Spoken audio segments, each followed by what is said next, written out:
Assalamualaikum Ustadz. Boleh dibuka mic-nya? Iya. Mikrofonnya dibuka dulu Ustadz. Iya. Terima kasih. Baik, Ya, alhamdulillah. Waalaikumsalam warahmatullahi wabarakatuh. Apa kabar Ustadz? Alhamdulillah. Lagi sibuk apa nih Ustadz? Ya di rumah aja nih nemenin anak-anak menjelang Oh gitu. berbuka.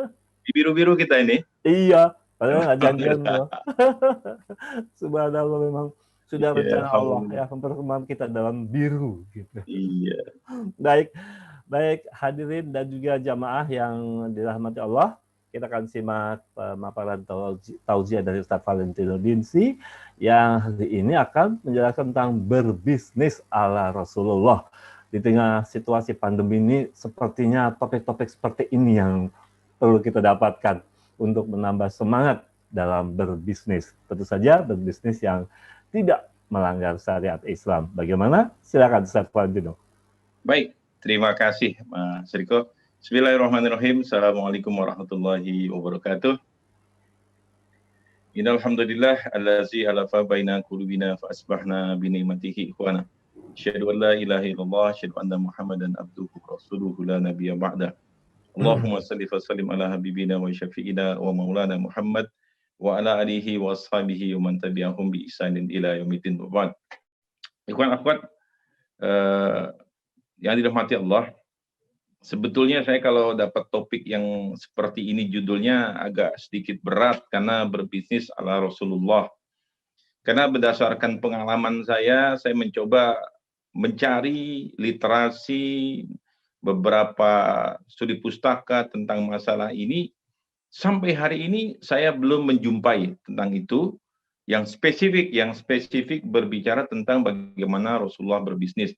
Karena memang cerita tentang itu, sirah tentang itu tidak banyak diungkap.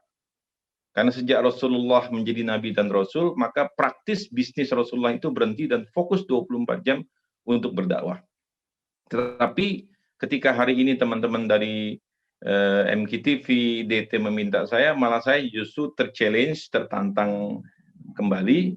Jadi saya ingin menjadi hutang saya kepada MKTV. Jadi saya berpikir justru saya ingin menulis tentang ensiklopedi bisnis Islami menurut Rasulullah dan para sahabat. Jadi ini janji saya ya, mudah-mudahan saya bisa selesaikan dalam waktu 6 bulan menulis ensiklopedi bisnis menurut Rasulullah dan para sahabat. Jadi tertantang diri saya untuk mencari literasi, menggali ayat Al-Quran dan hadis tentang masalah itu. Baik, karena berdasarkan pengalaman saya tentang masalah itu tidak ada spesifik, jadi hari ini, sore ini kita akan berbicara beberapa fundamental saja tentang bisnis menurut Rasulullah dan para sahabat, serta kita belajar dari sirah tentang bagaimana Rasulullah menjalankan bisnisnya. Baik, sebelum saya mulai, ini kita di Zoom ada kurang lebih sekitar 66 orang. Saya ingin teman-teman yang hadir yang sudah siap untuk menyimak kajian kita pada hari ini, bisa diangkat alat tulisnya dan pulpennya untuk bisa saya lihat. Karena kita ingin banyak hal yang ingin kita sampaikan. Sudah siap ya dengan alat tulisnya ya? Baik, kalau begitu saya akan mulai. Pertama kali, saya ingin memulainya dengan statement dari seorang pakar marketing Indonesia dan Asia Pasifik, Mas Hermawan Kertajaya. Kebetulan saya sempat beberapa saat di tempat beliau juga, bekerja membantu di sana, dan kebetulan Mas Hermawan Kertajaya ini dari Mark Plus ini juga beberapa belas tahun yang lalu pernah mengisi di Darut Tauhid bersama dengan A.A. Gim sebuah kajian topik yang berjudul Marketing with Love, pemasaran dengan cinta. Jadi pada saat itu Pak Hermawan Kertajaya ngomong begini, kalian itu orang Islam harusnya lebih hebat daripada saya. Karena Nabi kalian itu, Nabi Muhammad itu seorang pengusaha, seorang pedagang. Sementara Tuhan saya, Yesus Kristus, hanya tukang kayu. Jadi memang profesi Nabi Isa alaihissalam itu adalah ahli mebel, carpenter. Ya kayak Pak Jokowi lah, ahli mebel kurang lebih begitu ya. Jadi ketika saat itu saya tidak tahu, mungkin puluhan ribu orang yang datang ya di Darut Tauhid itu penuh sekali itu di belakang. Itu orang-orang tertawa ketika Mas Hermawan begitu. Saya berpikir keras, apa maksud omongan orang ini? Karena bagaimanapun juga Hermawan Kertajaya itu seorang Katolik, dia datang dengan 5 atau 6 orang anak buahnya. Seingat saya itu anak buahnya yang datang tuh yang Muslim cuma satu, yang lainnya Katolik. Dia berkata, kalian orang Islam harus lebih hebat daripada saya karena Nabi kalian itu Muhammad seorang pedagang, seorang pengusaha, sementara Tuhan saya Yesus Kristus tukang kayu. Orang tertawa, saya mikir, what's that it mean? Rasa curiosity saya, penasaran saya itu mencoba mencari apa maksud latar belakang omongan Pak Hermawan Kertajaya. Dan omongan itu terjawab, saya baru mengerti maksud daripada Hermawan Kertajaya setelah saya mencoba mencari jawabannya. Jadi saya mencoba mencari kenapa dia bilang begitu, ternyata akhirnya saya dapat jawabannya itu pada sebuah buku, satu judulnya Muhammad as a Trader, yang satu lagi bukungan karangan Mas Syafi'i Indonesia, lupa bukunya apa. Di dalam tulisan itu dibuatlah tentang periodisasi Rasulullah sebagai seorang pedagang. Jadi 0 sampai 12 tahun Nabi Muhammad sebagai seorang anak. Kerjanya mengembala kambing, ya anak-anak lah, umur 12 tahun. Kemudian umur 12 tahun Rasulullah mulai membantu pamannya ikut berdagang perjalanan pertama kali ke Syam, umur 12 tahun. Dan setahu saya, Rasulullah itu tidak berdagang, jadi nemenin pamannya. Kerjaannya sebagai apa? Security guard, jadi menjaga barang-barang dagangan pamannya dan orang-orang Quraisy. Terus profesi itu, magang itu dilakukan Rasulullah sampai kira-kira membantu pamannya berdagang ke Syam itu dan keliling dunia itu sampai umur 17 atau 21 tahun. Jadi Rasulullah magang selama 5 tahun atau 9 tahun. Barulah kemudian pada umur 21 tahun Rasulullah mendirikan perusahaan sendiri, Muhammad Incorporation. Terus hal itu Rasulullah lakukan, berdagang itu dari umur 12 tahun sampai umur 37 tahun. Jadi pada umur 12 sampai umur 37 tahun, artinya Rasulullah mulai belajar berdagang itu selama 25 tahun. Rasulullah umur 37 tahun sudah kaya raya, kemudian bertahanus di Gua Hira pada umur 37 sampai umur 40, dan pada umur 40 turunlah wahyu, diangkat menjadi Nabi dan Rasul. Dan ketika menjadi Nabi dan Rasul, Rasulullah tidak lagi berdagang, tidak lagi berbisnis, fokus 24 jam sebagai Nabi dan Rasul untuk mensyiarkan Islam. Terus Rasulullah lakukan sampai Rasulullah wafat umur 63. Jadi dari umur 40 sampai 63 Rasulullah menjadi Nabi dan Rasul. Artinya dari umur 40 sampai umur 63, 23 tahun Rasulullah menjadi Nabi dan Rasul. Sementara Rasulullah berdagang dari umur 12 sampai umur 37, artinya 25 tahun. Jadi Rasulullah itu lebih lama menjadi seorang pengusaha, yaitu 25 tahun, dibanding menjadi Nabi dan Rasul, 23 tahun. Jadi rupanya ini yang dimaksud Hermawan Kertajaya, kalian itu orang Islam harus lebih hebat daripada saya, karena Nabi kalian itu seorang pengusaha, seorang pedagang. Jadi satu, itu saya baru mengerti omongan Hermawan Kertajaya. Kemudian saya juga mencoba untuk melihat tentang sahabat-sahabat utama beliau. Maka berjumpalah saya dengan 10 orang terkaya di zaman Rasul dan 10 orang yang dijamin masuk dalam surga oleh Rasulullah Muhammad SAW. Maka ketemu yang pertama itu pengusaha yang kaya itu Umar bin Khattab, khalifah kedua. Umar bin Khattab itu ya pada saat wafat sebagai khalifah, yang saya jumpai dalam berbagai macam tulisan itu, kekayaan Umar bin Khattab pada saat meninggal itu berjumlah 2,3 triliun. Dan Umar bin Khattab itu seorang pengusaha properti. Dan Umar bin Khattab memiliki, coba tebak kira-kira berapa properti Umar bin Khattab punya? Gim punya rumah banyak, tapi masih bisa dihitung lah. Ya. Kemudian kita pergi ke kota wisata, jumlah perumahannya 14.000. Kita pergi lagi ke banyak Bumi Serpong dan Mai, BSD, mungkin kira-kira rumahnya sekitar 20-30 ribu. Tapi Umar bin Khattab punya properti sejumlah 70.000 properti. Jadi luar biasa Umar bin Khattab. Bisnisnya properti, punya 70.000 properti, kekayaannya 2,3 triliun. Kemudian sahabat satu lagi yang juga spektakuler itu yang namanya Abdurrahman bin Auf. Abdurrahman bin Auf pada saat meninggal itu memiliki 4 orang istri. Dan tiap-tiap istri itu mendapat warisan 800 miliar. Jadi kalau 4 istri dikali 800 miliar, 3,2 triliun. Hak istri seberapa warisan? 1/8. Jadi pada saat Abdurrahman bin Auf meninggal, kekayaannya 8 kali 3,2 triliun. Jadi kira-kira 24 atau 25, sekian triliun. Jadi ternyata Rasulnya luar biasa kayanya, sahabat-sahabat utamanya juga luar biasa kayanya. Jadi sesungguhnya kita ini umat Islam adalah umat akhir zaman, umatnya Rasulullah Muhammad SAW, dan sesungguhnya telah mengalir dalam gen tubuh kita darah pedagang, darah pebisnis. Jadi betul kata Agim, saya tidak ingin kaya, tapi saya harus kaya. Kita harus kaya. Karena sesungguhnya Nabi dan Rasul kita telah mengajarkan bahwa inilah kita, jati diri kita Muslim. Rasulnya telah mencontohkan, sahabat-sahabat utamanya pun mencontohkannya. Bahkan 10 sahabat yang dijamin masuk surga, yang miskin cuman ada berapa? 2 orang saja yang bukan pengusaha. Ali bin Abi Thalib, seorang ilmuwan, ya, yang lainnya pengusaha. Jadi itu yang pertama yang saya sampaikan kepada sahabat semua, bahwa Rasulullah ada dan para sahabat adalah teladan kita adalah para pengusaha. Dan di zaman-zaman seperti ini, rasanya di tengah-tengah kesulitan ini, kita harus membangkitkan semangat entrepreneurship itu, semangat di situ di dalam diri kita.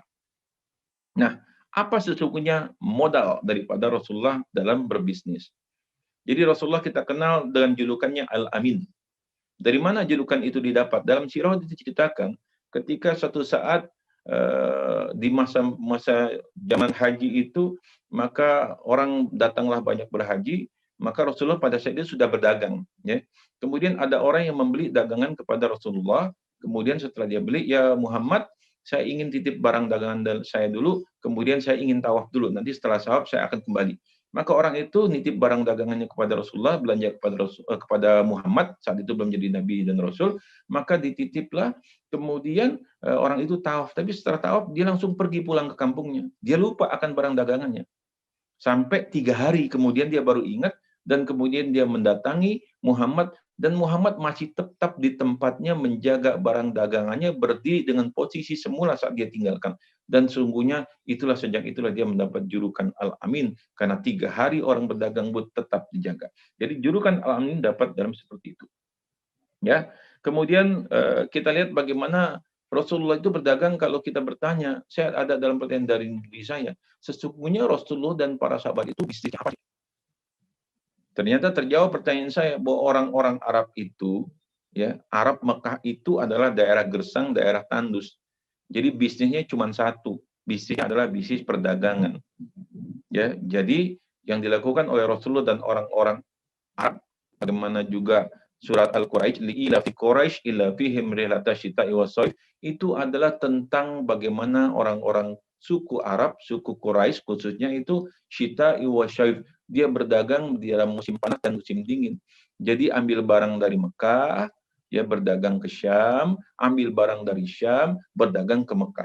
Jadi sesungguhnya bisnis yang dilakukan oleh para Rasulullah dan para sahabatnya adalah dia sebagai seorang trader, seorang pedagang. Ya, jadi bisnis sebagai pedagang. Dan kita tahu negara pedagang hari ini yang luar biasa hebat adalah Singapura dan Hong Kong. Singapura dan Hong Kong tidak punya barang-barang apapun, tidak punya tambang satupun, mereka hanya negara berdagang. Dan kita lihat sekarang Singapura dan Hong Kong adalah negara-negara pedagang terbesar. Jadi Rasulullah fungsinya sebagai seorang trader. Tapi kemudian bisnisnya berkembang ketika Rasulullah mulai menjadi sebagai investor relation atau fund manager. Ya. Jadi ketika Rasulullah dikenal dengan kehebatannya, dengan kejujurannya, maka orang pun mulai menitipkan uangnya kepada Rasulullah, kepada Muhammad untuk diputarkan. Termasuk Khadijah binti Khuwailid yang kelak menjadi istri Rasulullah Muhammad SAW. Jadi ceritanya itu, satu itulah Rasulullah berfungsi sebagai seorang trader, tapi juga sebagai seorang fund manager atau sebagai investor relation. Jadi orang-orang yang ingin menitipkan duitnya, diputarkan dalam perniagaan, dalam Muhammad Incorporation, mereka titipkan karena terkenal Muhammad itu jujur. Muhammad itu Al-Amin. Nah, kita lihat kisahnya. Apa yang dilakukan Rasulullah ketika Rasulullah mendapat julukan Al-Amin itu? Dan bagaimana cara praktek bisnis Rasulullah ini yang sangat jenius. Jadi kalau orang-orang biasanya orang-orang Arab itu menitipkan uangnya kepada katakan Muhammad, dititipkan untuk dibisniskan. Sebagai investor, orang menitipkan kepada para pedagang. Kemudian orang-orang Arab itu biasanya setelah duitnya terkumpul, mereka lalu pergi ke Syam. Ke Syam itu negara jajahan Eropa, Bizantium, Romawi, dan mereka kemudian di sana beli barang-barang dagangan. Beli barang dagangan di Syam, setelah beli kemudian mereka balik lagi, kemudian mereka berdagang di Mekah. Jadi menjual barang-barang dagangan dari Syam, jadi artinya mereka sebagai importir sebetulnya. Pedagang tapi sebagai importir. Tapi Rasulullah ini jenius, dan memang ini cara bagaimana Allah menyiapkan nabinya untuk menjadi nabi akhir zaman. Jadi yang Rasulullah lakukan tidak seperti kebanyakan orang Arab. Bawa duit ke Syam, belanja, kemudian bawa dagangannya. Tapi ketika Rasulullah dititipkan uang oleh para investor itu, oleh Rasulullah, uang itu dibelikan barang-barang di Mekah. Karena di Syam itu tidak ada barang dagangan Mekah. Maka Rasulullah membelikan barang-barang uang itu kepada barang-barang dagangan di Mekah. Jadi semuanya Rasulullah, orang pergi bawa tangan kosong, bawa ontak kosong, Rasulullah pergi dari Mekah ke Syam itu dengan kontainer, dengan deretan ontak yang penuh dengan barang-barang Mekah. Dan di Mekah itu, di Syam itu orang tidak tahu barang dagangan tentang Mekah. Sesampai di Mekah, di Syam, maka Rasulullah itu tidak menunda, tidak istirahat, tidak mabuk-mabukan. Orang-orang Arab tuh mabuk-mabukan, main perempuan, bercerita segala macam, tapi Rasulullah langsung sampai di Syam, istirahat sesaat, kemudian Rasulullah mulai memperkenalkan, mendagangkan barang-barang Mekah itu kepada para pedagang-pedagang Syam. Dan Rasulullah itu dengan pribadi yang memikat, ya, dengan ketampanan yang luar biasa, dengan tutur katanya yang lembut. Ya, dalam satu ini juga asal saya dapatkan bahwa Nabi Yusuf itu alaihissalam, yang kalau kita cerita dengar bagaimana ketika Nabi Yusuf ditampilkan di hadapan para pembesar-pembesar ibu-ibu jet set di kalangan bangsa Mesir itu, dengan ketampanannya sampai orang-orang perempuan-perempuan pembesar Mesir itu melihat Nabi Yusuf sampai memotong jarinya, dikasih buah, dikasih pisau, mereka mengupas buah itu dengan pisaunya, kemudian dimasukkan Nabi Yusuf, kemudian mereka teriris jarinya dengan ketampanan Nabi Yusuf. Karena mereka bilang, wah ini mah bukan manusia, ini malaikat yang mulia. Jadi kebayang bahwa betapa tampannya Nabi Yusuf. Tapi dalam dikisahkan juga, dalam cerita yang saya dapatkan, dalam hadis yang saya dapatkan, bahwa ketampanan Nabi Yusuf itu hanya sepertiga ketampanan Rasulullah Muhammad SAW. Jadi bisa kita bayangkan betapa tampannya Rasulullah. Kalau perempuan-perempuan aja ngelihat Nabi Yusuf sampai ngiris tangannya, bagaimana orang-orang lain melihat Rasulullah yang sempurna itu? Tampilan fisik yang sempurna, indah, menawan, kemudian tutur kata yang luar biasa. Dan Rasulullah itu samhan idzaba, samsan idzatar ashtari. Jadi mudah dalam menjual dan mudah dalam membeli. Jadi Rasulullah itu keliling ke pasar Syam, memperkenalkan barangnya, jadi door to door. Ini saya pernah jadi sales door to door nih. Jadi kita door to door, nawarin barang kita, memperkenalkan diri kita dengan senyum kita, dengan keramahan kita. Ditawar, berapa segini? Oh bisa, kurang lagi? Ya silakan. Jadi pada saat satu hari itu, barang dagangan yang Rasulullah bawa dari Mekah itu habis jadi duit cash. Orang-orang beli seneng. Karena yang jualnya ganteng, yang jualnya ramah, yang jualnya murah hati. Besoknya, uang yang sudah terjual itu ditambah dengan modal yang dititipkan oleh investor, maka Rasulullah belanjakan barang-barang kebutuhan orang di Mekah. Jadi Rasulullah pergi dari Mekah dengan kontainer penuh, belanja, Rasulullah kemudian di Syam, dan karena Rasulullah sudah dikenal oleh para pedagang-pedagang yang membeli barang dagangan Rasulullah, tentu saja mereka kemarin kan sudah beli dari Rasulullah, mereka merasa nyaman dengan Rasulullah, mereka enak dengan Rasulullah, mereka senang dengan Rasulullah, sebagian terpana dengan ketampanan Rasulullah, kemudian Rasulullah akan membeli barang mereka. Pastilah mereka juga kasih juga barang-barang mereka juga. Jadi dalam satu hari juga dikisahkan dalam sirah itu, Rasulullah berhasil menghabiskan seluruh uang yang dititipkan oleh investor dan hasil penjualan barang-barang dari Mekah untuk dibelikan barang-barang kebutuhan orang Mekah. Selesai. Dalam 2 hari, proses transaksi bisnis yang dilakukan oleh Rasulullah selesai. Jadi bagaimana ini yang namanya service excellence. Ini kalau ilmunya Hermawan Kertajaya keluar nih, namanya service excellence. Rasulullah memberikan servis kepada para pembeli barang-barang yang dibawa dari Mekah, dan Rasulullah mendapatkan juga pelayanan excellence dari para penjual-penjual di Syam. Jadi sesungguhnya it is not about sing the song but the singer. Ini tentang bukan bagaimana nyanyi, tapi siapa nyanyinya. Dan ini bukan tentang bagaimana menjual barangnya, tapi sesungguhnya siapa penjualannya. Jadi penjualnya Al-Amin ini, maka terkenallah Rasulullah itu. Jadi istirahat sejenak, Rasulullah istirahat 1 hari 2 hari, kemudian Rasulullah kembali ke Mekah. Tidak seperti orang-orang Mekah yang mereka belanja, kemudian mereka setelah dapat barang-barang, mereka minum-minum dulu, mabuk-mabuk dulu, berjudi dulu, main perempuan dulu. Ya, mereka 2 minggu setelah itu baru kembali ke Mekah. Rasulullah tidak, setelah dapat barangnya, istirahat, kemudian Rasulullah balik ke Mekah. Jadi sementara orang-orang Arab masih bersenang-senang, Rasulullah sudah kembali ke Mekah. Tentu saja, karena Rasulullah cepat kembalinya, maka Rasulullah juga cepat sampainya. Jadi ketika dalam perjalanan sampai menjelang pintu gerbang Mekah, maka biasa di Mekah itu, gerbang Mekah itu ada suku Bani Najjar namanya. Mereka Bani Najjar itu melihat tiba-tiba ada kepulan asap dari jauh. Mereka lihat, wah ini kafilah dagang. Tapi ini belum waktunya. Biasanya sebulan. Ini orang pulang pergi 2 bulan. Tapi ini kok baru sebulan saja sudah ada kafilah dagang. Mereka kemudian pergi mengintai dan ternyata itu dagangannya Rasulullah. Maka teriaklah, Al-Amin sudah tiba, kafilah dagang Al-Amin sudah tiba, kafilah dagang Al-Amin. Maka sampailah berita akan kedatangan Al-Amin Muhammad itu kepada Mekah. Maka para pedagang-pedagang di Mekah, nih para calok-calok nih, para broker-broker langsung nyerbu dagangannya Rasulullah, kemudian transaksi. Jadi belum masuk pintu gerbang Mekah ini, dagangan Rasulullah yang dibawa dari Syam habis terjual. Kemudian Rasulullah masuk ke dalam Mekah, ya, dan Rasulullah tidak pakai ngasok dulu. Maka Rasulullah sampaiin langsung menghampiri para investor-investor itu. Sampaikan Khadijah. Jadi Khadijah investor besar Rasulullah itu Khadijah. Jadi Khadijah ini adalah pedagang besar, pengusaha besar. Jadi seluruh kekayaan orang-orang Arab dikumpulkan itu kalah kaya dengan Khadijah.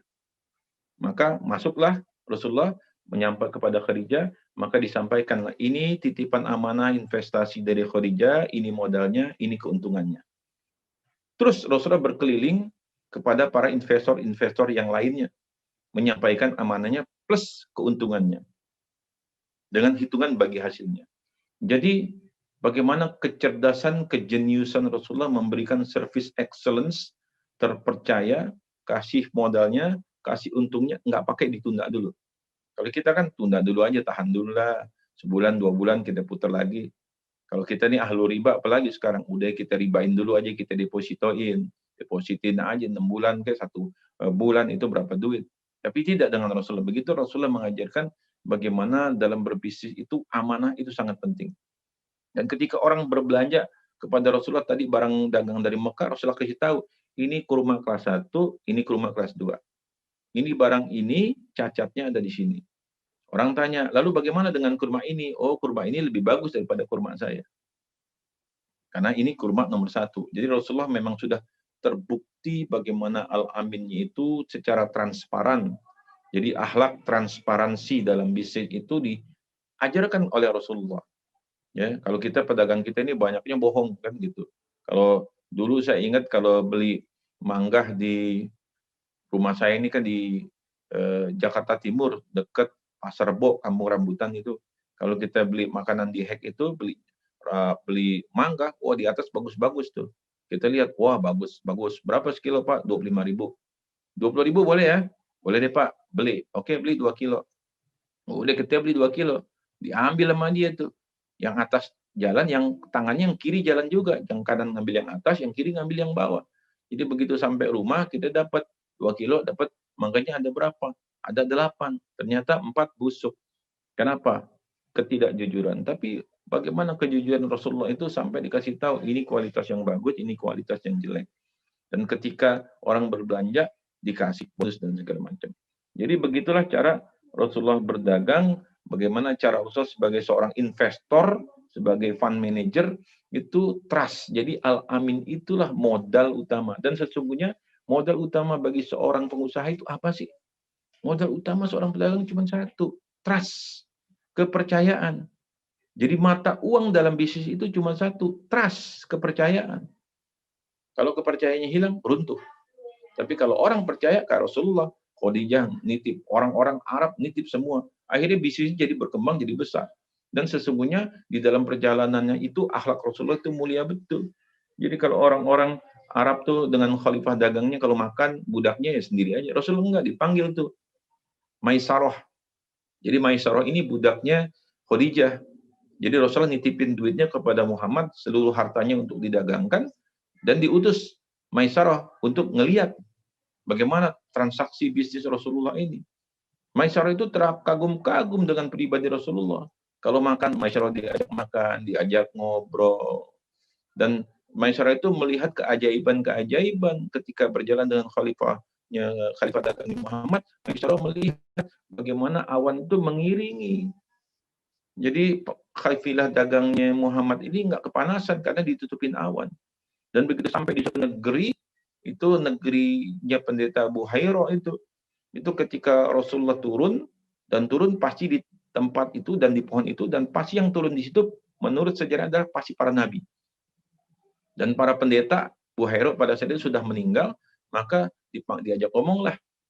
Si Maisarah ditanya siapa dia, namanya siapa, asalnya dari mana, kakeknya siapa, bapaknya siapa, ibunya siapa, kepribadian siapa, ditanya. Diterangkan semua sama Maisarah ini, budaknya Khadijah. Udah selesai itu, kemudian Maisarah, boleh saya tanya satu pertanyaan? Oh iya, apa? Apa maksud pertanyaan Pak Pendeta semua terhadap saya ini? Maka pendeta itu terangkan bahwa yang bersama kamu itu adalah orang yang akan menjadi nabi. Karena ini tercatat dalam kitab kami, di dalam Injil. Dan kisah itulah sesungguhnya yang kemudian diceritakan oleh Maisarah kepada Khadijah binti Khuwailid, bagaimana keajaiban-keajaiban yang dialami dalam perjalanan, bagaimana akhlaknya Rasulullah, bagaimana ketika sudah laku barang dagangannya itu sama Rasulullah disisihkan, modalnya disisihkan, untungnya disisihkan, dan Rasulullah itu keliling pasar memberikan apa? Memberikan sedekah bagi fakir-fakir miskin. Diceritakan oleh Maisarah itu keutamaan-keutamaan kemuliaannya Muhammad. Dan akhirnya Maisarah bilang, sepertinya kalau menurut saya Anda harus menikah dengan Muhammad. Dan kalau memang dia mau, maka kemudian Maisarah pun mengatakan hal yang sama kepada Muhammad. Muhammad bilang, apa Khadijah mau? Karena Khadijah ini wanita cantik di Mekah, dilamar oleh orang-orang kaya, ditolak semua. Tapi ketika disampaikan ke Maisarah, dan ada comblangnya juga, ya kalau Muhammad mau sama saya. Sampai juga Muhammad bilang, kalau dia mau sama saya. Kata Maisarah dan jomblangnya, itu urusan kami lah. Dan akhirnya Rasulullah pun menikah dengan Khadijah. Dan ketika Rasulullah menikah dengan Khadijah, terjadilah akumulasi kekayaan. Ini Rasulullah sebagai pedagang sukses, Khadijah pedagang besarnya di Mekah. Maka ketika Rasulullah menikah dengan Khadijah, kekayaan itu diakumulasikan, diputarkan oleh Muhammad sebagai kepala keluarganya. Dan memang begitulah akhlak yang mulia itu sesungguhnya mendatangkan keberkahan. Jadi itu satu kisah dari bagaimana Rasulullah berdagang. Ya. Kemudian kita melihat juga dua contoh utama lagi ya. Kalau tadi kita sudah melihat bagaimana cara dagang Rasulullah ini nggak umum. Jadi kalau bahasa saya begini, mertua saya itu orang pasar induk, ya di Kampung Rambutan pasar induk. Biasa itu kalau di pasar induk setelah datang truk-truk itu dari Sukabumi, dari Cianjur, dari Bogor itu datang tuh truk sayur, truk ikan, truk beras masuk ke pasar induk. Begitu keluar dari pasar induk kosong. Jadi mereka datang kontainer penuh, begitu kembali kosong. Jadi begitu baik, ya udah kosong kontainernya. Tapi Rasulullah cerdas betul. Rasulullah pergi dari Mekah dengan membawa kontainer yang penuh. barang-barang dagangan Mekah. Dijual, untung di Syam. Keuntungannya diputer lagi untuk beli barang-barang yang dibawa ke Syam. Jadi konternya Rasulullah tuh pulang pergi itu kontainernya penuh. Jadi untungnya bukan sekedar 2 kali lipat, itu berlipat-lipat. Karena dari Mekah bawa barang dagangan, laku semua, dibeliin barang dagangan, plus dengan investasi modal yang dititipkan, dibeli barang dagangan, maka kembali lagi ke Mekah, jual lagi barang dagangannya. Jadi ini satu taktik dagang yang belum pernah dilakukan oleh orang Mekah pada saat itu, dan itu dilakukan oleh Muhammad. Itu yang namanya kreativitas dan inovasi. Dan sesungguhnya inti daripada bisnis kreativitas dan inovasi ini sudah diajarkan oleh Rasulullah kepada kita umatnya. Kreatif, inovasi. Oke, sekarang kita lihat 2 sahabat. Pertama adalah Abdurrahman bin Auf. Jadi Abdurrahman bin Auf itu orang paling kaya di Mekah. Kemudian hijrah dari Mekah ke Madinah. Di tengah jalan ditodong Abdurrahman bin Auf. Dirampoklah nyawa atau harta. Maka habis semua hartanya Abdurrahman bin Auf. Maka Abdurrahman bin Auf hijrah dari Mekah ke Madinah, sampai di Madinah cuma pakai baju doang. Nggak ada kekayaannya karena sudah habis dirampok sama orang-orang Mekah. Sampai di Madinah, Abdurrahman bin Auf, orang paling kaya di Mekah, dipersaudarakan oleh Rasulullah dengan orang paling kayanya di Madinah, namanya Sa'ad bin Rabi. Disaudarakan dengan Sa'ad bin Rabi. Jadi Sa'ad ngomong begini, karena dia tahu yang disaudarin ini orang paling kaya di Mekah. Wahai Abdurrahman, saya ini orang paling kaya di Madinah. Itu semua kebun kurma itu mayoritas punya saya. Kekayaan saya triliun-triliun lah kalau sekarang. Kalau engkau mau, akan aku bagi 2 kekayaanku, akan kuberikan setengah kepadamu. Aku juga punya 2 orang istri. Kalau engkau mau, silakan engkau pilih yang mana engkau suka, akan kuceraikan, dan setelah habis masa iddahnya, akan kunikahkan dengan engkau. Coba kalau kita lagi susah nih, lagi miskin, tiba-tiba tetap orang paling kaya nawarin kita kekayaan. Wah, boleh tuh. Terus lagi jomblo, kagak punya istri, ditawarin istri, silakan pilih lagi. Saya nggak habis pikir tuh, keimanan seperti apa nih sahabat yang dididik oleh Muhammad SAW, sampai harta bagi 2, sampai istri silakan pilih. Istri loh, yang paling privasi kan, paling personal. Tapi yang mana kamu ingin, silakan pilih, dan aku ceraikan, silakan kamu pilih. Nikah dengan kamu. Jadi luar biasa. Tapi Abdurrahman bin Auf bukan kita ya, dan kita bukan Abdurrahman bin Auf. Ya. Begitu mendengar kata-katanya Sa'ad bin Rabi ini, apa kata Abdurrahman bin Auf? Barakallah fi ahlikum wa malikum. Semoga keberkahan Allah bersama dengan hartamu dan keluargamu. Tidak terima kasih. Jadi Abdurrahman bin Auf itu nolaknya halus banget. Itu namanya afaf, menjaga diri. Jadi Abdurrahman bin Auf itu punya mentalnya mental kaya. Bukan mental miskin. Kalau mental miskin, wah kebetulan nih. Yang mana ya? Gitu kan. Istrinya coba lihat dulu. Tapi Abdurrahman bin Auf punya mental kaya. Dia tidak terima hartanya dan tidak terima juga istrinya. Dia cuma minta tunjukkan di mana letaknya pasar. Maka ditunjukilah oleh Sa'ad, diantri sama Sa'ad ke pasar. Pasar mana? Pasar Yahudi. Jalan Abdurrahman bin Auf ini ke pasar Yahudi. Dia lihat, di situ di pasar, dia masuk ke pasar. Dia keliling-keliling survei segala macam. Jadi pasar Yahudi ini maju banget. Karena apa? Cuma satu pasar itu. Tapi mahal dan riba. Tadi timbangan kalau sekilo, seperti saya belanja tadi saya cerita di pasar Rebo.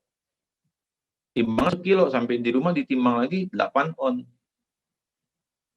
Jadi orang Yahudi kaya karena begitu. Nipu. Maka Abdurrahman bin Auf tanya, itu depan tanah siapa? Jadi di depan tanahnya pasar orang Yahudi itu ada tanah. Kata Sa'ad bin Rabi, itu tanah saya. Kita bikin pasar aja. Setuju. Akhirnya dibikin pasar sama Sa'ad bin Rabi sama Abdurrahman bin Auf. Kalau di pasarnya orang Yahudi, pembeli harus sewa. Di pasarnya orang Islam sama Abdurrahman bin Auf sama Sa'ad bin Rabi itu dikapling-kapling juga kayak pasar, tapi nggak perlu sewa, jadi bagi hasil. Dan jadi sejarahnya bagi hasil ekonomi syariah itu dari pasarnya Abdurrahman bin Auf, dari pasar Muslim pertama kali. Karena kalau dicewain orang Islam kagak mampu, pada miskin-miskin, baru hijrah dari Mekah nggak bawa apa-apa. Dikapling-kapling, harganya lebih murah, timbangannya benar, yang jualannya ramah, pakai salam, segala macam, dibuat aturan-aturan muamalahnya, maka akhirnya pasar itu bisa mengalahkan pasar Yahudi. Dan Abdurrahman bin Auf dalam 3 bulan kan miskin tuh, cuman pakai baju doang sampai ke Madinah. Dalam 3 bulan Abdurrahman bin Auf jadi orang paling kaya di Madinah nomor 3.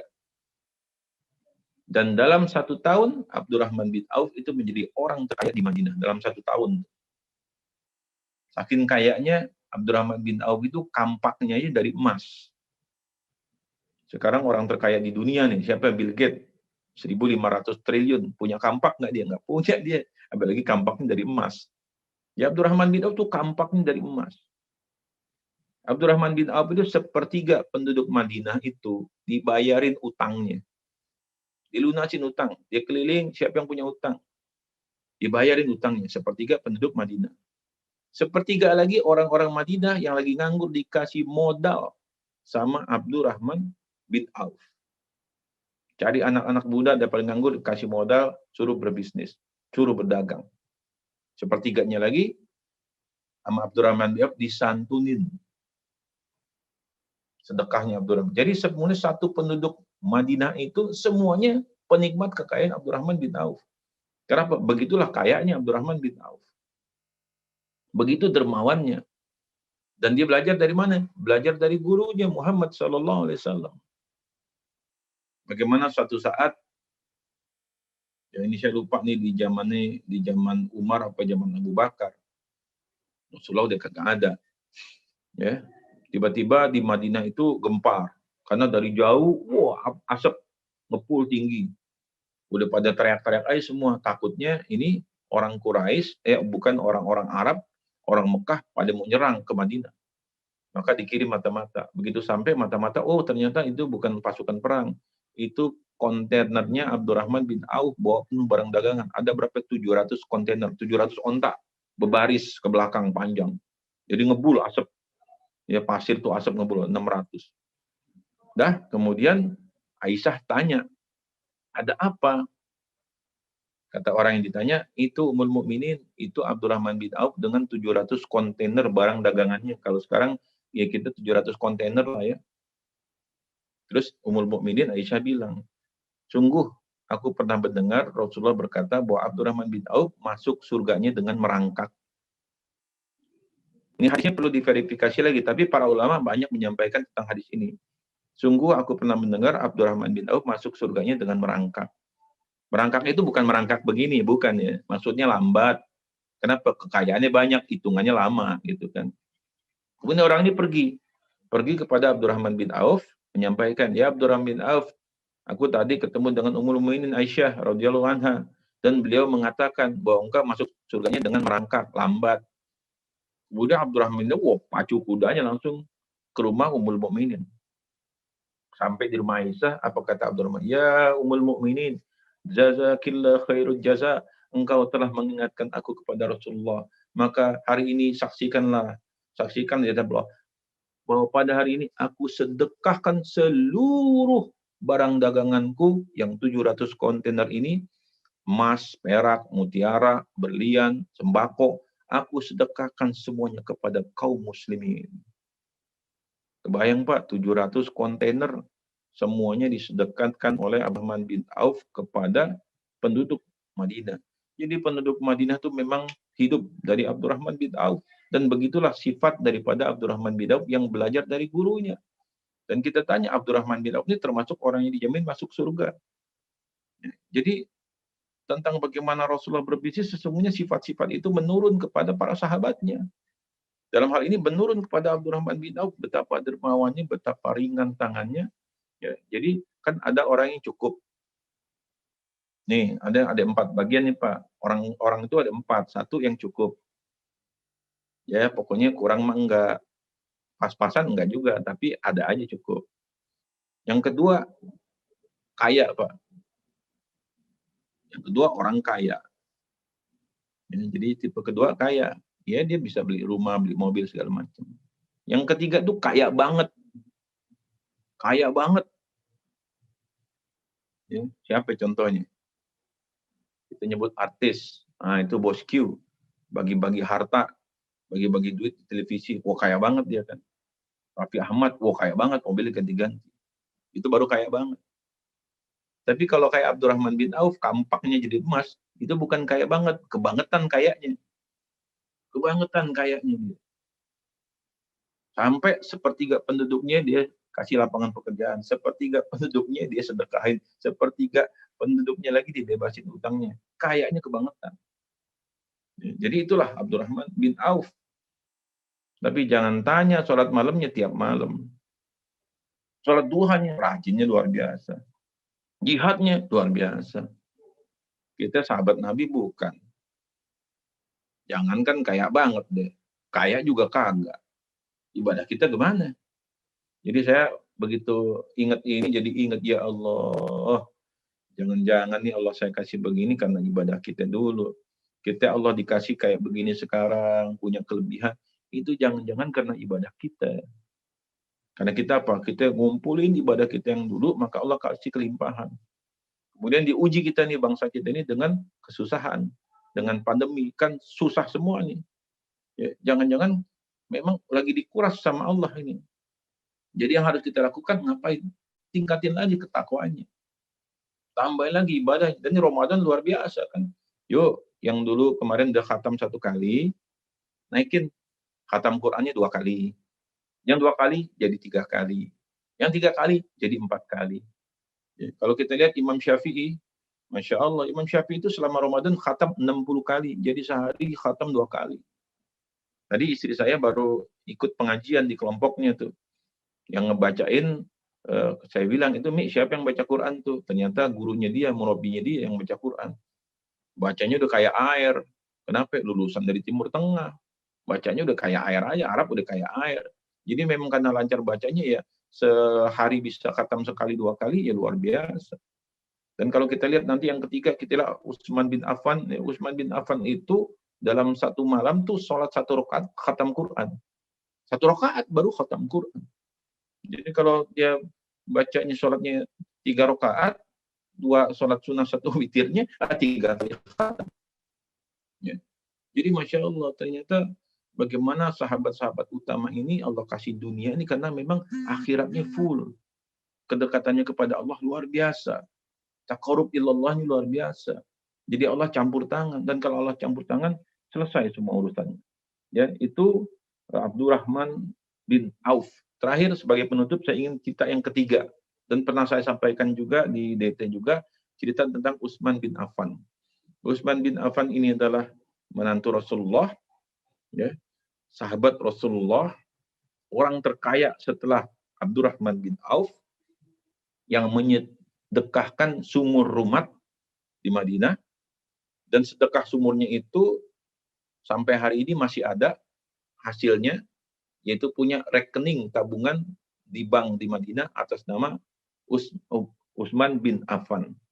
Jadi kekayaan Utsman bin Affan, jadi rasa-rasanya udah lebih dari hampir 15 abad, ada 1 rekening atas nama sahabat, ya cuma Utsman bin Affan doang. Rekeningnya udah 15 abad. Hasil daripada sumur Rumat itu sekarang jadi Hotel Hilton di Madinah itu ya. Terus menjadi kebun kurma di belakang itu. Dan masih ada rekening atas nama Utsman bin Affan, dan keuntungannya itu disedekahkan untuk umat. Nah, hari ini saya ingin menyampaikan 5 prinsip berbisnis yang diajarkan oleh Utsman bin Affan. Dan pasti Utsman bin Affan juga ini belajar dari gurunya, belajar dari mertuanya Muhammad SAW. Jadi kalau kita ingin menjadi pengusaha yang sukses, menjadi pebisnis yang sukses, apa kata Utsman bin Affan? Apa yang diajarkan oleh Utsman bin Affan kepada kita? Dan ini langsung kata-katanya Utsman bin Affan. Silakan dicatat. Jadi Utsman bin Affan itu mengajarkan kepada kita kalau ingin berbisnis, bangun pondasinya. Jadi pondasi itu ibarat kayak rumah. Kalau kita ngebangun rumah, ini kayak rumah saya 2 lantai. Itu pondasinya itu kira-kira 80 cm aja cukup, 2 lantai. Tapi kalau mau bikin 20 lantai, maka nggak cukup 80 cm, harus 2 meter. Tapi kalau mau bangun 100 lantai, itu pondasinya bisa berapa? Bisa 100 meter.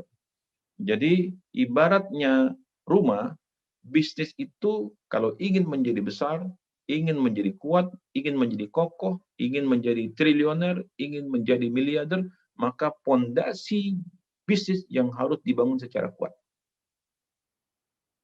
Kalau syarat-syaratnya udah pasti, bisnisnya nggak boleh mengandung riba, barangnya nggak boleh goror, baru sebarang yang halal. Itu pasti itu selesai ya. Bab itu sudah selesai. Itu sudah sering dibicarakan oleh para ulama.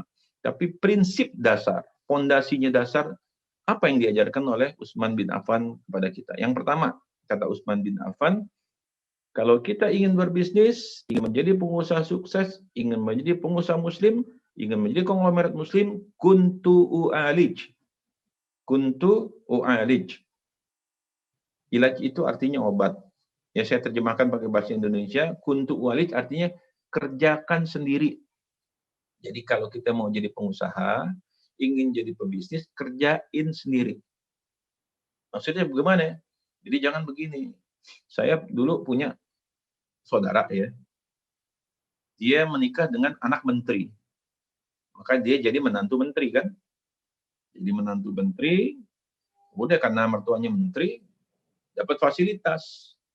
Dapat kantor di SCBD. Punya sekretaris 2, ada satpamnya 2, stafnya ada 5. Fasilitasnya lengkap. Tapi dia bukan pengusaha. Ordernya kagak ada. Ordernya minta sama mertua. Bahkan dulu saya nggak mau nyebut nama nih. Ada anak wakil presiden. Sama kayak gitu. Bapaknya jadi wakil presiden, anaknya main bisnis. Bisnis dari presiden, wakil presiden dari bapaknya. Bisnisnya proyek-proyek pemerintah. Kemudian proyeknya ditangkap KPK, masuk penjara, bangkrut. Kenapa? Dia nggak ngerjain sendiri. Tapi kalau kita ngerjain sendiri, ini saya pernah jadi sales. Saya pernah jadi sales dan pernah jadi kepala sales. Dulu saya, anak buah saya itu waktu dikerja di perusahaannya Zulkifli Hasan, ketua PAN, Menteri Kehutanan, ketua MPR itu, kita punya anak buah itu kira-kira 1.500 atau 1.700 orang. Sales. Saya pernah jadi sales. Anak buah saya sales semua. Bisa dibohongin nggak sama sales? Nggak bisa dibohongin. Dia mau bohong pakai jurus A, kita tahu. Mau bohong jurus B, kita tahu. Kenapa? Kita kuntu alij. Kalau kita ngerjain sendiri, kita tahu seluk-beluknya. Begitu kita ngerjain sendiri, kita sebagai pemiliknya, sebagai owner. Kita direktur keuangannya, kita direktur SDM-nya, kita kepala marketingnya, kita bagian administrasinya, kita bagian angkat-angkatnya. Jadi ketika kita mengerjakan sendiri, kita jadi tahu seluk-beluk bisnis itu dari kecil sampai gede. Dan pengusaha-pengusaha yang besar adalah orang yang terlibat dari awal bisnisnya, pertama kali sampai menjadi besar. Jadi yang pertama prinsipnya kalau punya bisnis, kuntu u'alij, kerjakan sendiri. Yang kedua, prinsip bisnis yang kedua adalah wa unammi. Bisnis itu harus tumbuh. Jadi kalau kita bisnis harus tumbuh.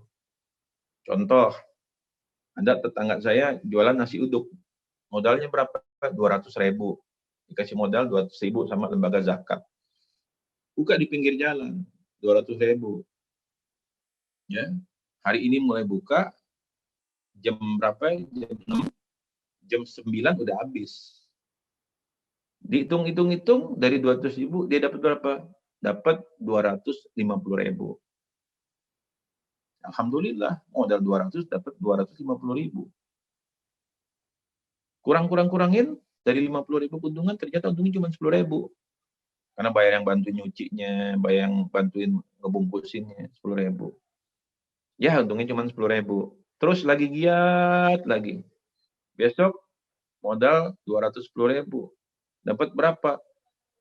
Dapat 260.000. Untung 10.000, besok untungnya 20.000. Hari ketiga untung 30.000. Keempat 35.000. Jadi bisnis itu harus unami, tumbuh. Walaupun sedikit dia tumbuh. Sebab kalau kita tumbuh optimis kan. Kalau bisnis tumbuh kita jadi optimis, semangat. Tapi coba sekarang 200.000 buka, lakunya berapa? Cuma 50.000, lemes kita. Jadi yang kedua kata Abdurrahman bin Auf, pastikan bahwa bisnis itu bertumbuh walaupun sedikit. Wa unami. Prinsip yang ketiga, wala ashtari ribhan. Kata Abdurrahman bin Auf, kami tidak pernah menolak keuntungan sekecil apapun. Untung kecil nggak apa-apa. Orang Cina nih, jualan baut. Baut, tahu ya baut? Berapa sih baut? 20 perak. Untungnya 1 perak. Tapi orang Cina itu tekun, gigih, giat. Jualan baut aja. Terus dia gigih. Sampai pada akhirnya seluruh baut Indonesia dia nguasain. Kalau dihitung-hitung, setahun dia jualan berapa baut? Dia jual setahun 100 miliar baut. Kali 1 perak, 100 miliar dia punya penghasilan. Jadi walaupun untungnya kecil, wala ashtari ribhan. Untung kecil nggak apa-apa, tapi faktor kalinya banyak. Saya tinggal di Kemayoran. Dulu di Kemayoran itu kan dekat sama Senen, Pasar Senen. Saya ingat cerita tuh di Pasar Senen tuh ada orang jualan apa? Jualan panci, jualan ember, jualan gayung, perabot rumah tangga. Jadi jualan dulu di situ, di lampu merah.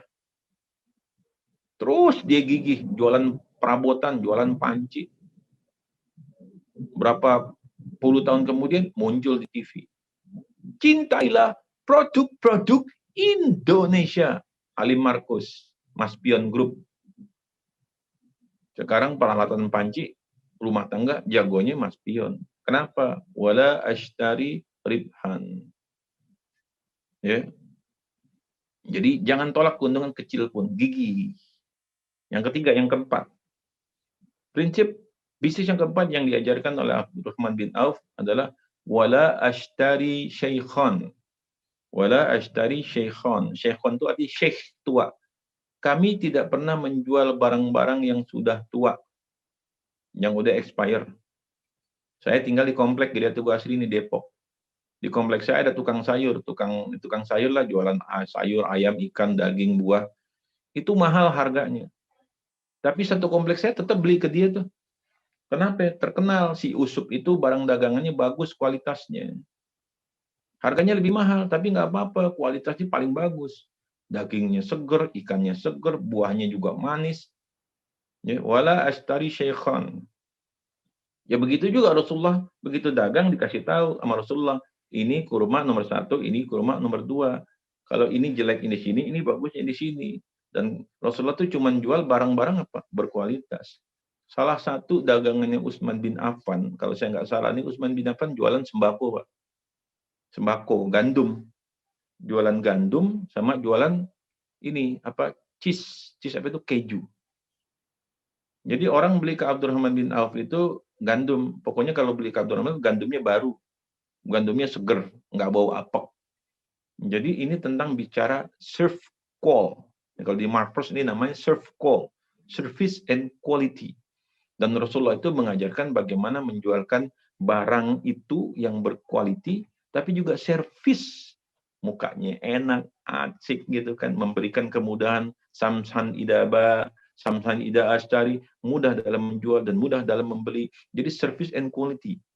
Ini kita belajar di Marpers dulu nih, saya tahun 2000. Serve and call. Ilmunya namanya serve call. Service quality.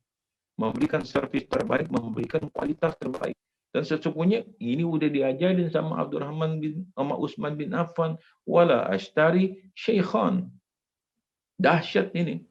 Saya ngomong baru sekarang, tangguh dari Pak Hermawan tahun 2000. Tapi ini ilmu udah berapa 14 abad yang lalu, hampir 15 abad. Wala ashtari syaikhan. Jangan pernah menjual barang-barang yang tidak berkualitas. Biar kita dikenal orang, bahwa pokoknya kalau udah kualitas nomor 1, Pak Anu. Oh, kalau udah yang paling murah di Anu.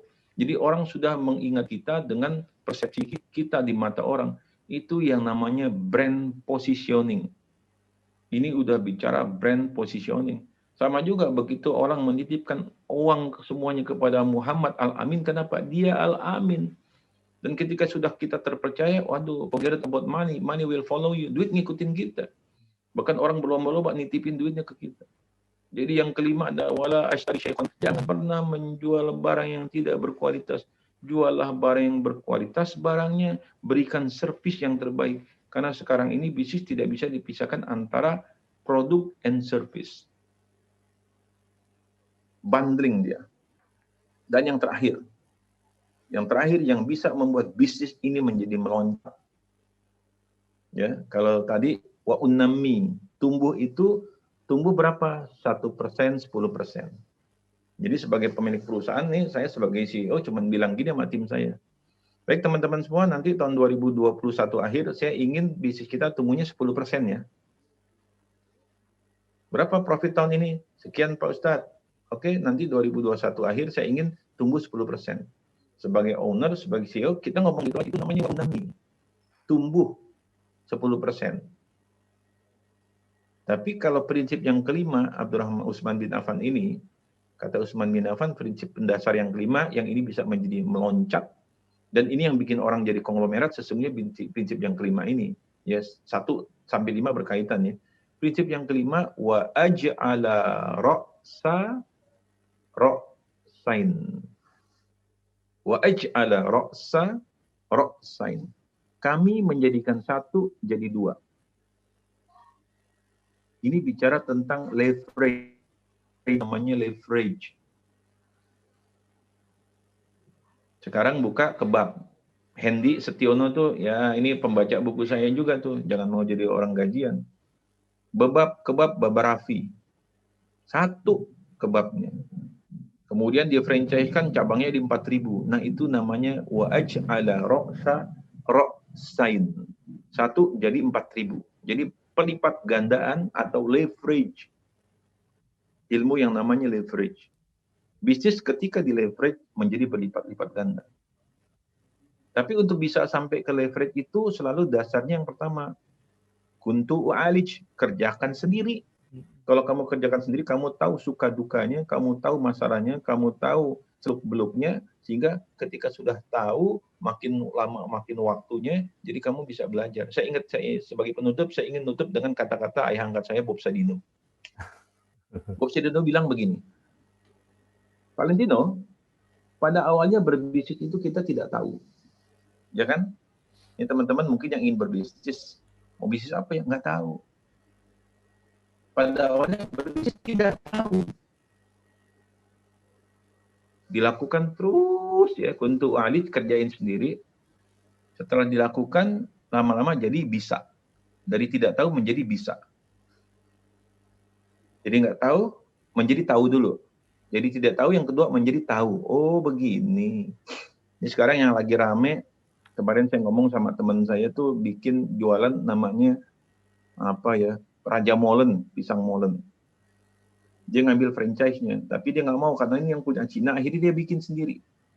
Pada awalnya nggak tahu, setelah dia beli franchise, dia jadi tahu. Naik dari saat tidak tahu menjadi tahu yang kedua. Jadi tahu kemudian dia lakukan sendiri. Dia coba lagi, jadi bisa.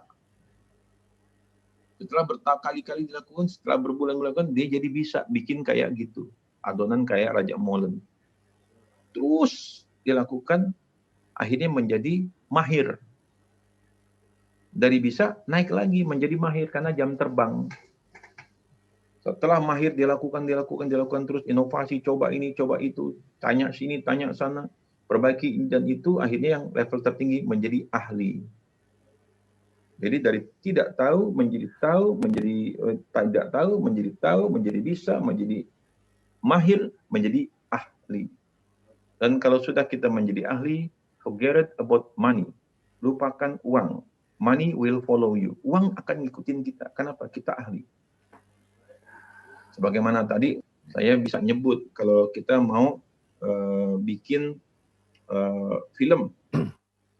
Ini ada teman saya mau bikin film, pasti nyari siapa? Oh, cari Hanung aja. Kenapa? Dia sutradara handal. Terus kalau kita mau nyari artis, Ini saya orang lama nih. Oh, kita kalau nyebut artis, oh Agnes Monica. Kita mau motong rambut, oh Rudi Hadi Suwarno. Kita mau cari chef buat masak, oh Chef Juna atau Rudi Hadi Suwarno. Jadi begitu kita nyebut satu keahlian tertentu yang di kepala kita itu ada nyangkut satu nama. Nah, tugas kita sebetulnya sampai selevel itu. Ketika kita sudah bisa dipersepsi, udah pokoknya kalau ahli ini pasti dia. Ahli itu pasti dia. Jadi kalau sudah sampai level ahli, lupakan uang. Uang itu akan ngikutin kita. Nah, tugas yang sulitnya adalah bagaimana kita membuat diri kita menjadi ahli. Dan untuk bisa sampel ke ahli dan level kelima tadi menurut Utsman bin Affan, wa aj'ala ra'sa ra'sain, satu jadi dua, itu adalah selalu diawali dengan kuntu u'alij, kerjakan sendiri, kerjakan sendiri, kerjakan sendiri. Dan dicontohkan oleh Abdurrahman bin Auf, bagaimana sedekahnya nggak tanggung-tanggung, ya, jadi total sedekah, dan rupanya karena keberkahan sedekah itulah kekayaannya nggak habis-habis.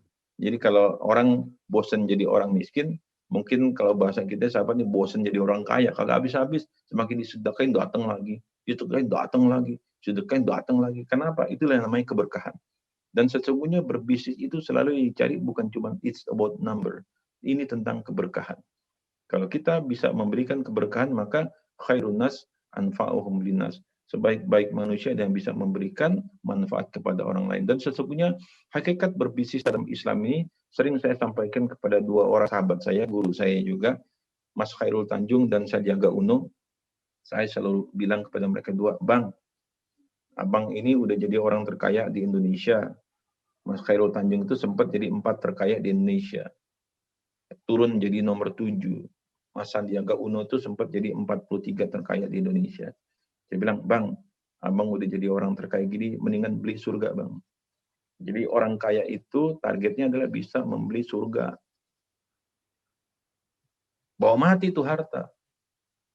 Dengan kekayaan, dengan cara apa? Sedekahin. Jadi kekayaan kita ini seperti Agim bilang, memang saya setuju dengan AA. Saya tidak ingin kaya, tapi saya harus kaya. Karena dengan kaya itu kita bisa beli surga. Kita bawa mati kekayaan kita itu. Dengan cara apa? Kita bangun masjid, kita bangun pesantren, kita pergiin guru-guru kita untuk beasiswa S1, S2, S3, kita pergiin mereka haji, umroh. Dengan cara seperti itulah kita membeli surga dengan kekayaan kita. Dan perintah Al-Quran itu kan, wa aqim sholat wa yatuna zakat. Dirikan sholat, ibadah, spiritual, dan tunaikan zakat. Kemanusiaan, humanity, dan hanya orang kaya yang bisa berzakat. Jadi memang saya harus kaya, ini bukan slogan kosong omongan Agim ini, memang ini adalah satu sunnah yang dicontohkan oleh Rasulullah Muhammad SAW dan juga contoh para sahabatnya. Dan hari ini umat Islam butuh Abdurrahman bin Auf dan Utsman bin Affan zaman now. Itu sebabnya saya mendirikan syarikat dagang Islam baru, ya, yang insya Allah berkat dukungan antum semua. Jadi teman-teman saya mohon dukungan untuk syarikat dagang Islam baru yang saya dirikan ini, ya, Persatuan Pedagang Pengusaha Muslim dan Konsumen Muslim. Bisa nanti dilihat di www.sdibaru.com. Ya, di www.sdibaru.com. Nanti di sana ada nomor handphone saya juga di websitenya yang paling bawah. Nanti mungkin teman-teman yang ingin berkonsultasi atau membangun silaturahmi dengan saya, dan insya Allah syarikat dagang Islam baru itu setiap minggu memberikan pelatihan bisnis gratis secara Zoom. Zamannya sudah Zoom seperti ini, nanti bisa WhatsApp ke saya untuk bisa diikutkan seminar bisnis gratis bersama syarikat dagang Islam baru. Jadi inilah beberapa hal tentang berbisnis ala Rasulullah SAW. Kita belajar langsung kepada nabinya, belajar langsung kepada para sahabat-sahabat utamanya, Abdurrahman bin Auf dan Utsman bin Affan. Dan sekali lagi penutup pakai almarhum Bob Sadino, ya, mudah-mudahan Allah ampuni dosa beliau, ya. Orang suka tanya, kata Bob Sadino, Om, bisnis apa yang bagus? Maka saya jawab, bisnis yang bagus adalah bisnis yang dikerjain, bisnis yang dibuka, bukan ditanya melulu. Jadi kalau mau berbisnis, prinsip yang pertama adalah kuntu u'alij, kerjakan sendiri. Setelah kita kerjakan sendiri, kita akan tahu suka dukanya, kita akan tahu masalahnya di mana, dan pada akhirnya nanti kita akan bisa menjadi wa aj'ala ra'sain, akan berjumpa dengan leverage-nya, akan berjumpa dengan pelipat gandaannya, dan sesungguhnya kekayaan itu akan berjumpa dengan kita. Kejarlah Allah, carilah Allah, maka dunia akan mengejar kita, insyaallah. Aku qauli hadza fastaghfiruhu innahu wal ghafurur rahim. Saya kembalikan ke moderator. Jazakallah khairan katsiran untuk Ustaz Valentino Dinsi yang sudah menyampaikan materinya dan memang luar biasa di sini. Dan juga kepada jamaah kalau memang sudah sampai di penghujung waktu dan bagi Anda mungkin memiliki pertanyaan ataupun masalah yang lain ingin disampaikan kepada Ustaz, mungkin bisa menghubungi langsung Ustaz Valentino ya, seperti yang dicantumkan di kolom chat. Silakan untuk dilihat chatnya, itu ada nomor yang bisa dihubungi Ustadz Valentino Dinsi dan juga websitenya www.sdibaru.com di situ. Baik, jadi pertanyaan-pertanyaan dialihkan saja ke situ, bisa langsung menghubungi Ustadz Valentino. Ustadz Valentino, terima kasih. Mungkin bisa ditutup dengan doa, Ustadz? Ya, baik, untuk mendapatkan keberkahan pada perjumpaan kita pada hari ini, mari kita sama-sama berdoa. Kita awali dengan surat Fatihah. Niatkan dengan membaca Fatihah ini, kita niatin masing-masing. Yang sakit, niatin Allah sembuhkan sakitnya.